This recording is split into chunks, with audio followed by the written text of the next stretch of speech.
نحمدہ و نصلی علی رسول کریم اما بعد. پہلے بھی شاید سنا چکا ہوں لیکن پھر وہ مضمون سناتا ہوں کہ یہ بزرگوں کا جو حال ہے وہ بار بار پڑھا جائے، سنا جائے، کوشش کیا جائے، کچھ حصہ مل جائے تو غنیمت ہے. میرا پر تھوڑا سا وقت میں طویل ہو چکا ہے.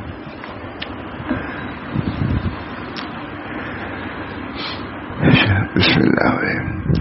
شیخ سعدی علیہ رحمۃ بوستا میں لکھتے ہیں، بہت مشہور کتاب گلستہ بوستا.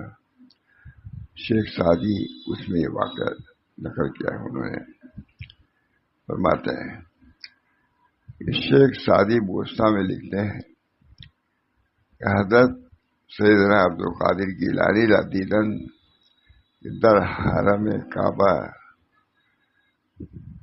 روح برحسا نہادہ بود وگفت.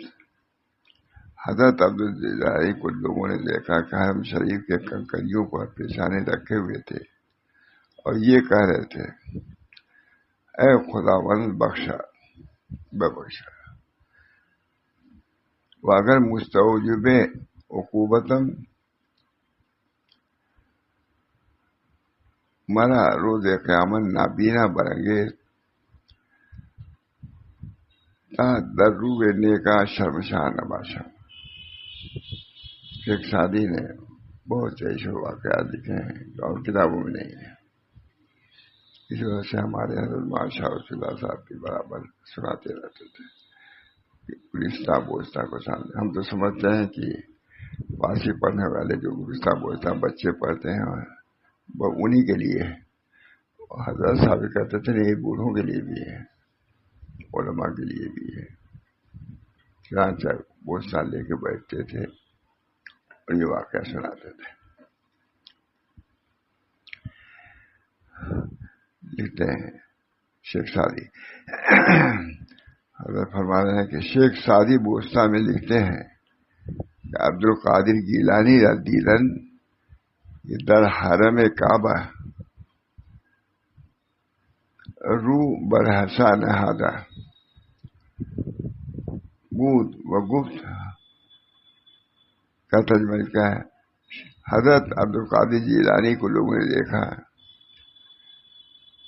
کہ حرم شریف کے کنکریوں پر پیشانی رکھے ہوئے تھے اور یہ کہہ رہے تھے کہ اے خداوند ہماری بخشش کر دیجیے. یہ تھی خاص بات ہے خانقاہ کے لیے. بزرگوں کی جگہ میں یہ سب چیزیں سنائی جاتی ہیں تاکہ دنیا ظاہر سے کوئی باطن کی طرف بھی آدمی آوے. صرف ظاہری نہیں ہے بلکہ اس کے لیے باطن کا بھی متاثر ہونا ضروری ہے. فرماتے ہیں بہت سناتے تھے. حضرت عبد القادر جیلانی کو لوگوں نے دیکھا کہ حرم شریف کے کنکریوں پر پیشانے رکھے ہوئے تھے اور یہ کہہ رہے تھے کہ اے خداوندہ بخش. اگر مستوجب عقوبتم مرا روز قیامت نابینا برنگے تا دروے نیکا شرمشاہ نباشا. اے اللہ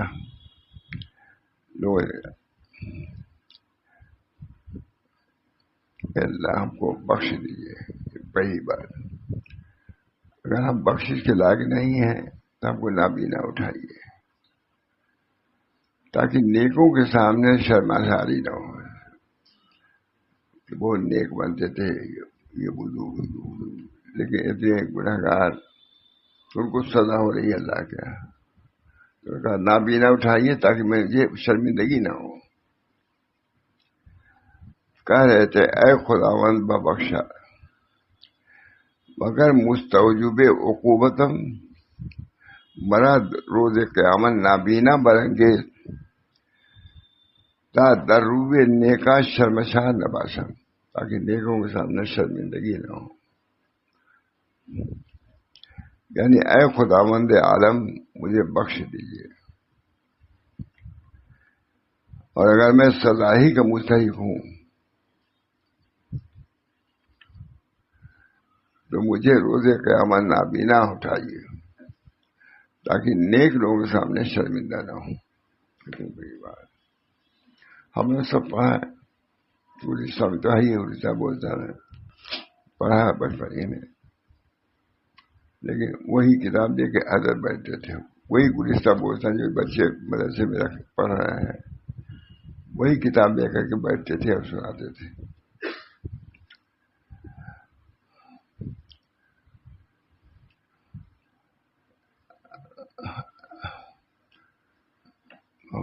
وہ رو رہے تھے اور یہ کہہ رہے تھے, اے خداوند عالم مجھے بخش دیجیے, اور اگر میں سزا ہی کا مستحق ہوں تو مجھے روز قیامت نابینا اٹھائیو, تاکہ نیک لوگوں کے سامنے شرمندہ نہ ہوں. یہ حضرت نے سنایا. پھر اس کے بعد بیان فرمایا, سبحان اللہ, کیا خوب حال تھا خوف رجا کے, کیا خوب حال تھا خوف رجا کے. حضرت شاہ صلی اللہ سے فرما رہے ہیں, الفاظ تو سننے میں آتے ہیں, میں ان حضرات کے عمل و حال سے ان الفاظ کا مفہوم سمجھ میں آتا ہے. رو رہے تھے. حضرت سیدنا عبد القادر جیلانی زبردست اولیاء اللہ میں سے تھے. حضرت سیدنا عبد القادر جیلانی زبردست اولیاء اللہ میں سے تھے. جیسے انہی کا وہ واقعہ ہے کہ بغداد کے جامع مسجد میں ممبر پر بیٹھ کر فرمایا تھا کہ میرا قدم تمام اولیاء اللہ کے گردن پر ہے, اور اولیاء اللہ نے اس کلمے کو سنا اور اپنی اپنی جگہ فرمایا کہ بلکہ ہمارے سر آنکھوں پر ہے. اتنے بڑے آدمی لے کے اپنے کو پیش کر رہے گئے تھے. لوگوں کے نزدیک اللہ کے نزدیک کی کتنی وقت, کتنی عظمت, کتنا مرتبہ, لیکن اپنے کہہ رہے ہیں کہ سب سے بڑا گنہگار میں. یہ طریق رہے گا مولانا قیامت تک, بدل نہیں سکتا کوئی. اللہ تعالی ہم سب لوگوں کی اس حال سے نوازے, اپنی کمیوں کا استحضار, کوتاہیوں کا استحضار, یہ تو ہمیشہ ہمیشہ رہے گا. اللہ تعالی ہم سب لوگوں کو اس طریق میں جب آئے ہیں تو اس کے آداب کا بھی علم دیجیے اور عمل کرنے کی بھی توفیق میں ہو.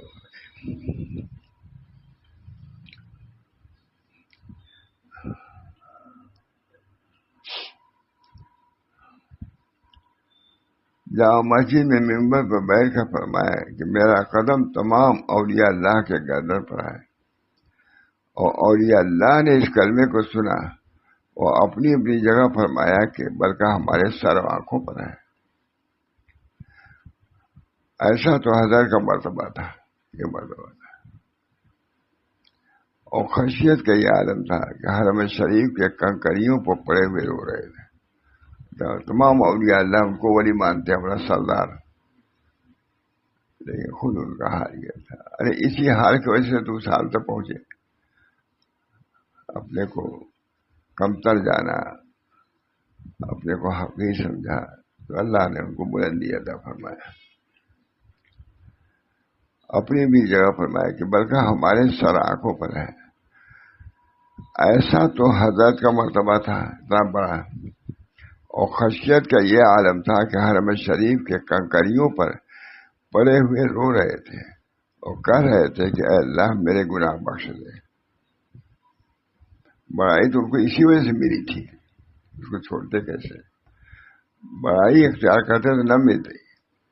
اپنے کو حقیر سمجھا, اپنے کو گنہگار سمجھا, خطاوار سمجھا, اسی طرح پیش کیا تو اللہ نے ان کو بڑھا دیا. حضرت کے اس حال سے پتہ چلتا ہے, ماشاء اللہ سے فرما رہا ہے, حضرت کے اس حال سے پتہ چلتا ہے کہ طاعت نے اپنا اثر کیا تھا اور اس کے ذریعے سے اللہ تعالیٰ کی پوری معرفت قلب میں آ گئی تھی. اس کی وجہ سے وہ جھک گئے تھے اور اس کے آگے اپنے کو انتہائی قصوروار اور گنہگار سمجھ رہے تھے. اور حقیقی طاعت کا یہی اثر ہوتا ہے, حقیقی طاعت کا. اور اگر طاعت کے بعد تواضع, اگر طاعت کے بعد عبادت کے بعد تواضع, فروتنی, انکسار اور فنائیت نہ پیدا ہو تو سمجھنا چاہیے کہ عبادت میں اخلاص نہیں ہے۔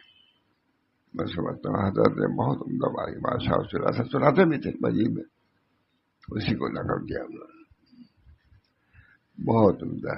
گلستہ بوسا سبھی نے پڑھے ہوں گے جو لوگ پڑھ رہے، لیکن کبھی ذہن میں استاد نے بتلایا کہ اس کا یہ مطلب نکلتا ہے۔ حقیقی طاعت کا یہی اثر ہوتا ہے۔ اگر طاعت کے بعد تواضع، فروتنی، کسر و انکسار، شکستگی اور فنائیت نہ پیدا ہو تو سمجھنا چاہیے کہ عبادت میں اخلاص نہیں ہے۔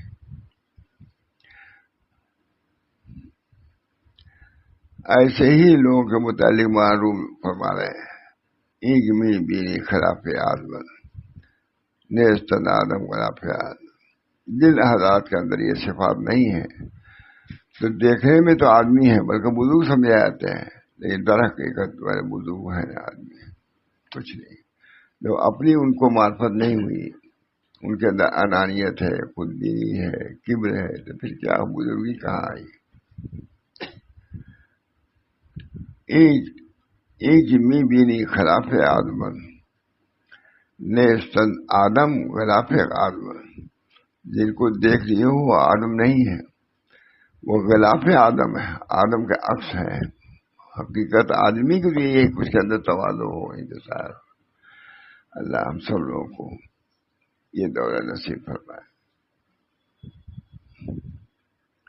یعنی آدم علیہ السلام کے صفات تواضع، فرتنی، انکسار، عاجزی، انابت، توبہ و استغفار، اعتراف ذنب تھے۔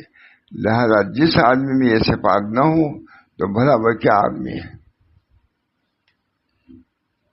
یہ صفات آنی چاہیے اللہ، کیونکہ پھر واقع آدمی وہی ہے جو صفات آدم کا حامل ہو۔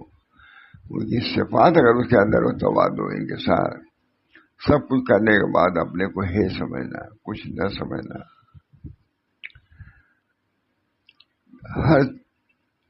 کیونکہ پھر واقع آدمی وہی ہے جو صفات آدم کا حامل ہو اور باپ کی میراث سے جسے حصہ ملا ہو، ورنہ تو محض آدمی کی صورت پر سمجھا جائے گا اور باپ کی میراث سے عاری ہوگا۔ کہنے کو ہے کہ باپ کا یہ جانشین ہے، یہ صفات اگر اس کے اندر نہیں ہے تو سمجھے کہ وہ صحیح معنوں میں وارث نہیں ہے اور باپ کی میراث سے عاری ہوگا۔ اور یہ ایسا ہی ہے جیسے شیر کی کھال پہن کر تو بظاہر شیر معلوم ہوگا، حقیقتاً وہ شیر نہیں ہوگا۔ آگے فرماتے ہیں مومن کے حروف کیا ہے؟ میم، واو، نون ہے۔ مومن اس کی وجہ سے شرف نہیں ہے، لکھ رہے ہیں بہت عمدہ، یعنی مومن کے حروف میم، واو، میم، نون ہے۔ مومن کو شرف حاصل نہیں ہے بلکہ یہ تو محض تعریف کے لیے ہو، لہذا مومن حقیقت اس کو کہا جائے گا جن میں خاص مومن کی صفات ہو۔ الفاظ سے نہیں کام چلے گا، مگر اگر صفات ہے تب صحیح معنوں میں مومن ہے۔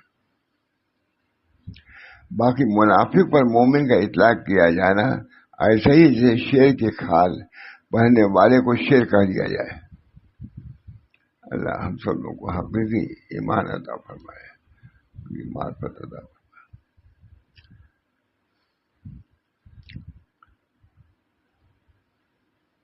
لہذا مومن حقیقتاً اس کو کہا جائے گا جس میں خاص مومن کی صفات ہو۔ باقی منافق پر مومن کے اس کو بھی کہا جائے گا مومن، باقی منافق پر مومن کا اطلاق تو کیا جانا ایسا ہی ہے جیسے کہ شیر کی کھال پہننے والے کو شیر کہہ دیا جاتا ہے۔ اب اس زمانے میں اس قسم کے لوگ بہت ہو گئے ہیں، ماشاء اللہ صاحب جی۔ اب اس زمانے میں اس قسم کے لوگ بہت ہو گئے، اللہ کیسا عمدہ سے عمدہ اپنا نام رکھتے ہیں مگر صفات غائب ہے۔ انہی لوگ متعلق معروف فرماتے ہیں، کار شیطان می کلت نامش ولی، معروف فرما رہے ہیں کار شیطان می کلت نامش ولی، گر ولی اینست لعنت بر ولی، کام تو شیطان کا کر رہا ہے مگر نام اس کا ولی ہے. اگر اسی کو ولی کہتے ہیں اس ولی پر لعنت ہو. یہ کہہ رہا ہوں، حضرت بادشاہ رسول اللہ صاحب فرما رہے ہیں، یہ کہہ رہا ہوں کہ حضرت شیخ عبدالقادر جیلانی کے جو ماننے والے ہیں ان پر تو شیخ کی یہ سیرت بہجت ہے. بس اگر کسی کو اس سیرت میں سے کچھ حصہ نہ ملا، اس سیرت میں تواضع انکسار نہیں ملا، تو وہ ناحق ماننے کا دام بھرتا ہے، کچھ نہیں. تو ان کے طریق پر نہیں، ان کے صفات پر نہیں، تو کیا تم قادری اپنے کو کہتے ہو، تو وہ ناحق ماننے کا دم بھرتا ہے. بزرگوں کی یہ واقعات اس لیے بیان کرتا ہوں تاکہ آپ کو رسول اللہ صلی اللہ علیہ وسلم کی سیرت اور آپ کے حال قلبی کا کچھ اندازہ ہو جائے. مثال بزرگ ہی کے حالات سے معلوم ہوگی کہ حضور کن حالات میں تھے، تواضع کے کس مقام پر تھے. جب بزرگوں کے حالات سنائے جائیں گے، جب بزرگوں کے یہ حالات تھے، پھر نبی اکرم صلی اللہ علیہ وسلم کے کیسے حالات تھے، تواضع کے، انکسار کے، فنائیت کے، نیستی کے.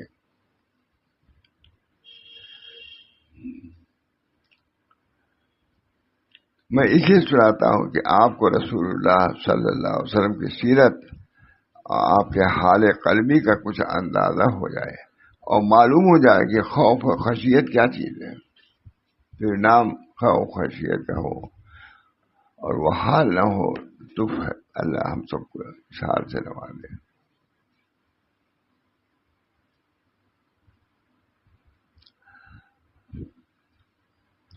بس اللہ تعالیٰ سے بندوں کو کس قدر رونا چاہیے.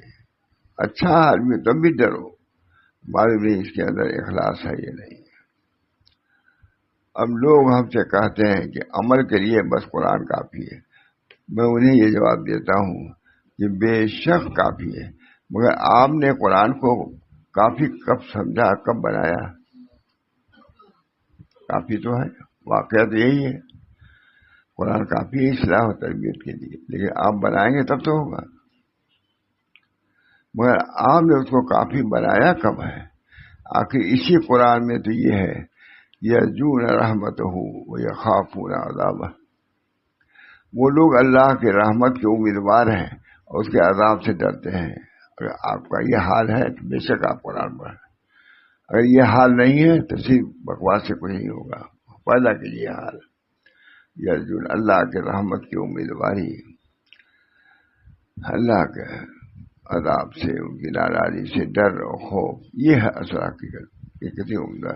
مگر آپ نے اس کو کافی، آخر اسی قرآن میں تو یہ ہے، یرجون رحمتہ ویخافون عذابہ. وہ لوگ اللہ کے رحمت کے امیدوار ہیں، اس کے عذاب سے ڈرتے ہیں. آپ نے صرف اس کا ترجمہ دیکھ لیا ہوگا مگر اس کے مصداق کو کب سمجھنے کی کوشش کی ہوگی. سب حضرت کی تقریر ہے، مجلس میں بیان کرتے تھے کوئی شد و مت سے، تو ہم لوگوں نے خلاصہ لکھا ہے سب. آپ نے صرف اسی کا ترجمہ دیکھ لیا مگر اس کے مصداق کو کب سمجھنے کی کوشش ہے. وہ مصداق تو معلوم ہوتا ہے بزرگوں کی سیرت سے. میں انکار بس سے شاید کتاب اللہ سنت رسول اللہ سیرت سلف، یہ سیرت سلف ہے. معیار انکار برس شاید اس کام کی بنیاد 3 چیزوں پر ہے، کتاب اللہ و سنت رسول اللہ و سیرت سلف کو ملاؤ. اس کو بہت زور دیتے تھے حضرت. سیرت سلف کو لوگوں نے چھوڑ دیا، صرف کتاب اللہ سنت رسول اللہ کو لے لیا. تم کو سیرت سلف ہی سے قرآن حدیث سمجھ میں آئے گی. قرآن حدیث کو سمجھنے کے لیے سیرت سلف کو رکھو کہ اس طرح ان حضرات نے عمل کیا اس پر.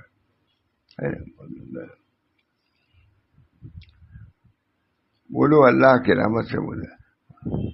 آپ نے صرف اس کا ترجمہ دیکھ لیا ہوگا مگر اس کے مصداق کو کب سمجھنے کی کوشش کی ہے آپ نے. اللہ وہ مصداق تو معلوم ہوتا ہے بزرگوں کی سیرت سے. کیا تواضع، کیا انکسار. اور میں آپ سے کہتا ہوں کہ کیا یہ خوف وغیرہ زبان کی صفت ہے؟ خوف، امید، یہ سب زبان کی صفت نہیں ہے، دل کی صفت ہے. جب تک یہاں خوف نہیں آئے گا، زبان سے صرف خوف خوف کرتے رہو گے، وہ چیز حاصل نہیں ہوگی. اور میں آپ سے کہتا ہوں، کیا یہ خوف وغیرہ زبان کی صفت ہے یا قلب کا حال ہے؟ پھر آپ نے اس کی طرف کتنی توجہ کی ہے؟ بتائیے کتنی توجہ کی ہے؟ قلب کی جانب توجہ کرنے کی آپ کو کب فرصت ملی ہے؟ یہ حضرت قلب کی طرف توجہ کرنے کی کب فرصت آپ کو ملی ہے؟ قلب کی جانب توجہ کرنے کی آپ کو کب فرصت ملی ہے؟ اب لوگ یہ چاہتے ہیں کہ دل کا کام بھی زبان سے لے لیں. یہ خاص انداز تھا تنزیہ. اب لوگ یہ چاہتے ہیں کہ دل کا کام بھی زبان سے لے لیں اور حال کی جگہ قال پیش کریں، تو اس سے کام نہیں چلے گا. بزرگوں نے خود بھی حال پیدا کیا ہے، بزرگوں نے خود بھی حال پیدا کیا ہے اور پھر اس کو دوسروں میں منتقل کیا ہے.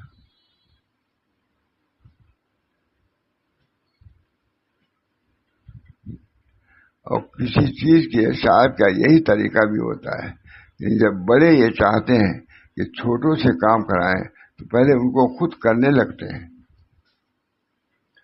چنانچہ یہی مسنون بھی ہے، خود کرو، چھوٹے خود تمہارے طریق پر آ جائیں گے.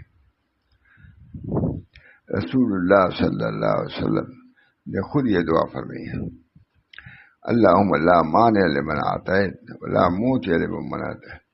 یا اللہ، جس کو آپ دینا چاہیں اس کو کوئی روک نہیں سکتا، اور جس کو نہ دینا چاہیں اس کو کوئی دے نہیں سکتا.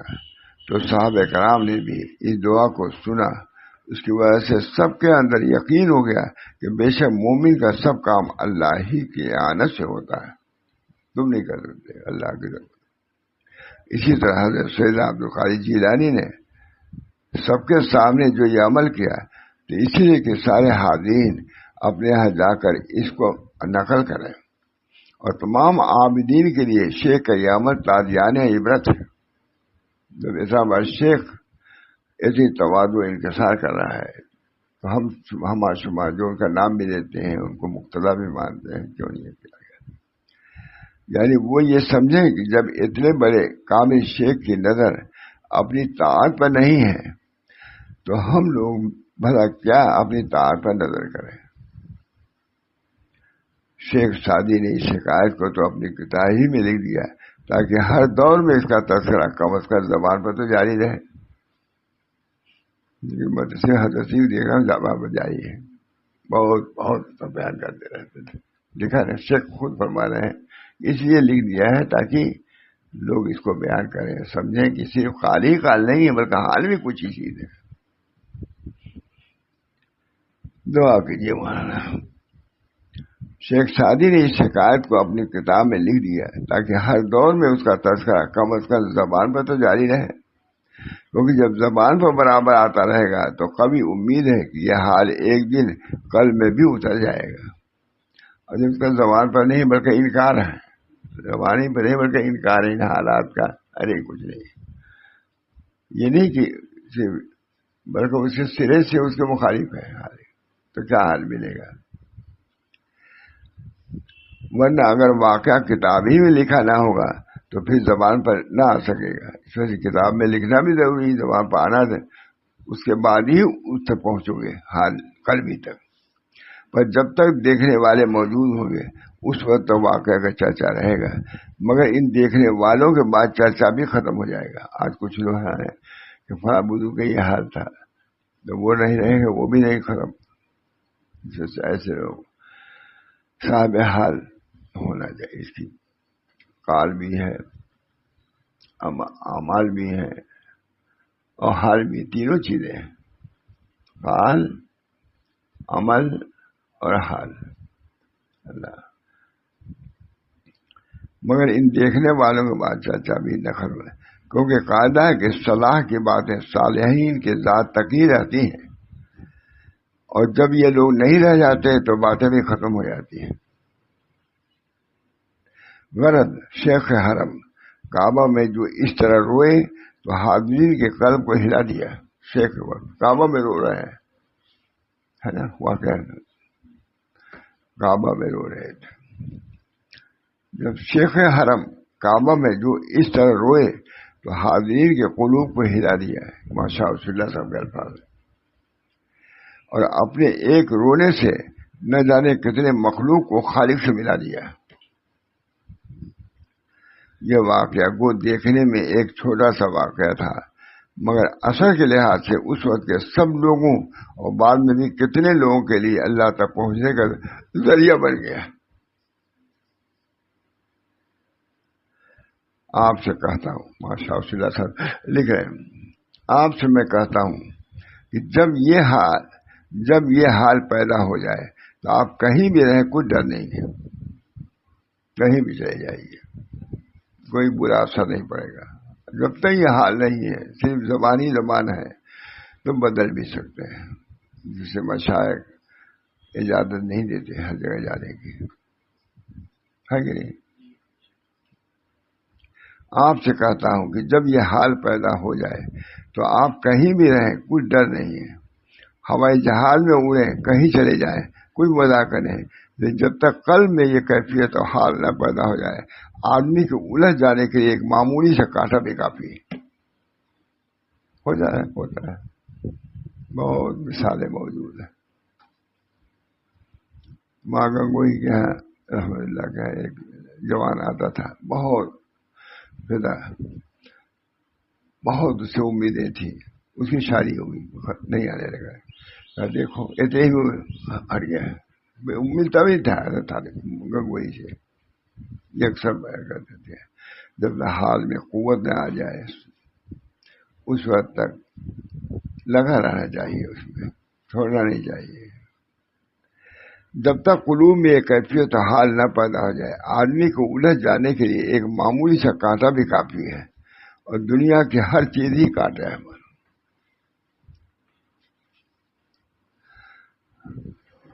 مگر جس کو اللہ محفوظ رکھے. میں نے جو یہ کہا کہ جب جڑے ہوئے کام چھوٹے سے لینا چاہیے، میں نے کہا کہ جب بڑے آدمی چھوٹوں سے کام لینا چاہتے ہیں تو پہلے خود اسے کرتے ہیں تاکہ چھوٹے بڑوں کی تقلید کریں. کیونکہ دستور ہے کہ اصاغر اپنے اکابر کی تقلید کرتے ہیں، اور جب پیر ہی کسی کام کو نہیں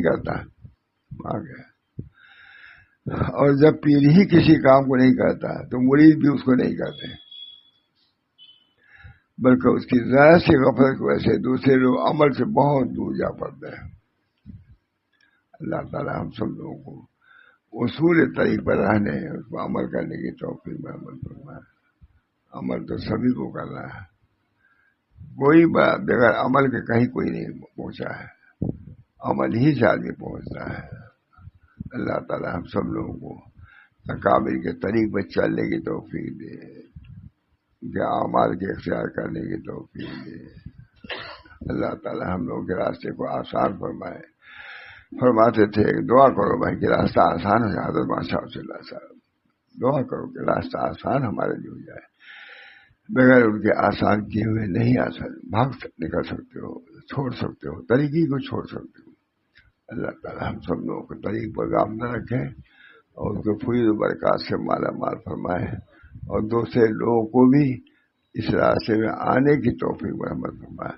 ربنا تقبل منا انك انت السميع العليم برحمتك يا ارحم الراحمين بحرمة سيد النبي الكريم صلى الله عليه وسلم.